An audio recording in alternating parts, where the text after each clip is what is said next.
오늘 예수님의 말씀입니다. 내가 진실로 진실로 너희에게 말한다. 너희가 내 이름으로 아버지께 청하는 것은 무엇이든지 그분께서 너희에게 주실 것이다. 지금까지 너희는 내 이름으로 아무것도 청하지 않았다. 청하여라 받을 것이다. 그리하여 너희 기쁨이 충만해질 것이다. 이 말씀을 따라 교회는 미사 중에 바치는 기도의 끝맺음을 예전에는 우리 주 그리스도의 이름으로 비나이다. 지금은 우리 주 그리스도를 통하여 비나이다 하고 끝맺습니다. 너희가 내 이름으로 청하면 받을 것이고 그리하여 너희 기쁨이 충만해질 것이다.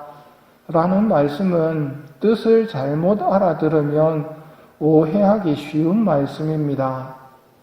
지금 러시아와 우크라이나가 전쟁 중입니다. 양쪽의 천주교 신자들이 자기 나라가 이기게 해달라고 예수님의 이름으로 기도하면 어떻게 될까요? 예수님의 이름으로 기도한다는 말의 의미를 올바로 알아들어야 합니다. 예수님의 이름으로 기도한다는 말은 예수님의 마음으로 기도하는 것이고 예수님의 가르침을 바탕으로 기도하는 것을 말합니다. 예수님께서 가르치신 가르침과 반대되는 것을 예수님의 이름으로 요구할 수는 없습니다. 사랑이 빵만으로 살지 않고 하느님의 입에서 나오는 모든 말씀으로 산다고 가르치셨는데 하느님 말씀에는 관심이 없으면서 빵만 달라고 돈만 달라고 요구하거나 예수님의 이름으로 이 돌로라도 빵을 만들어 달라고 요구한다면 예수님의 말씀을 잘못 알아들은 것입니다.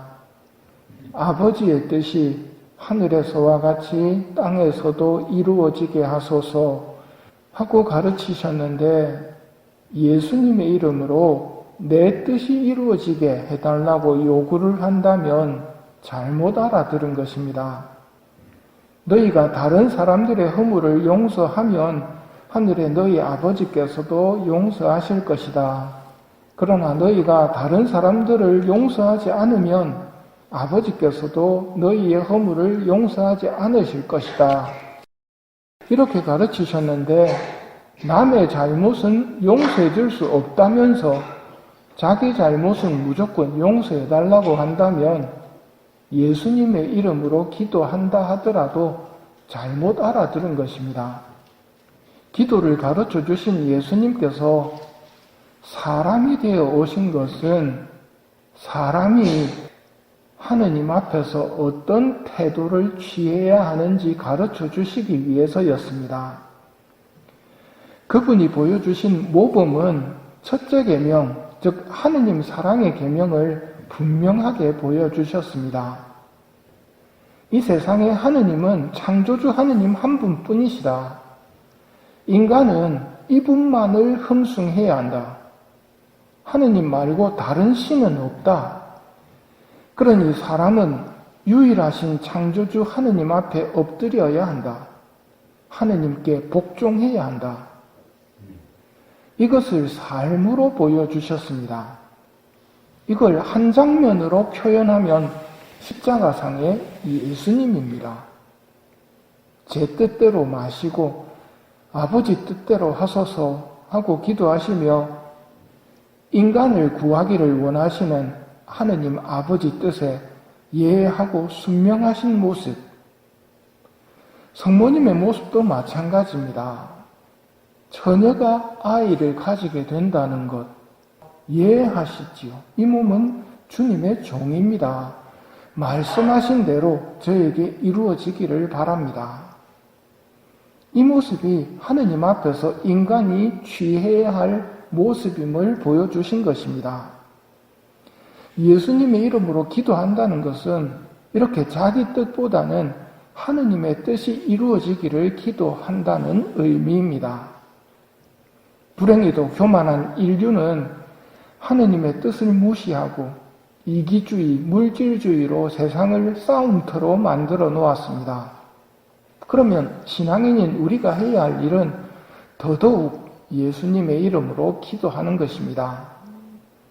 하느님의 뜻이 이루어지기를 기도해야 합니다. 아버지 뜻이 이루어지고 있는 천국에서처럼 아버지 이곳에서도 아버지의 뜻을 이루어 주십시오 하고 예수님의 이름으로 간절히 기도해야 합니다. 그러므로 우리는 예수님의 이름으로 기도하되 빵 3개를 빌리려는 사람처럼 불의한 재판관을 찾아가 청하는 과부처럼 낙심하지 말고 꾸준히 기도하라는 예수님의 가르침을 따라 기도해야 합니다.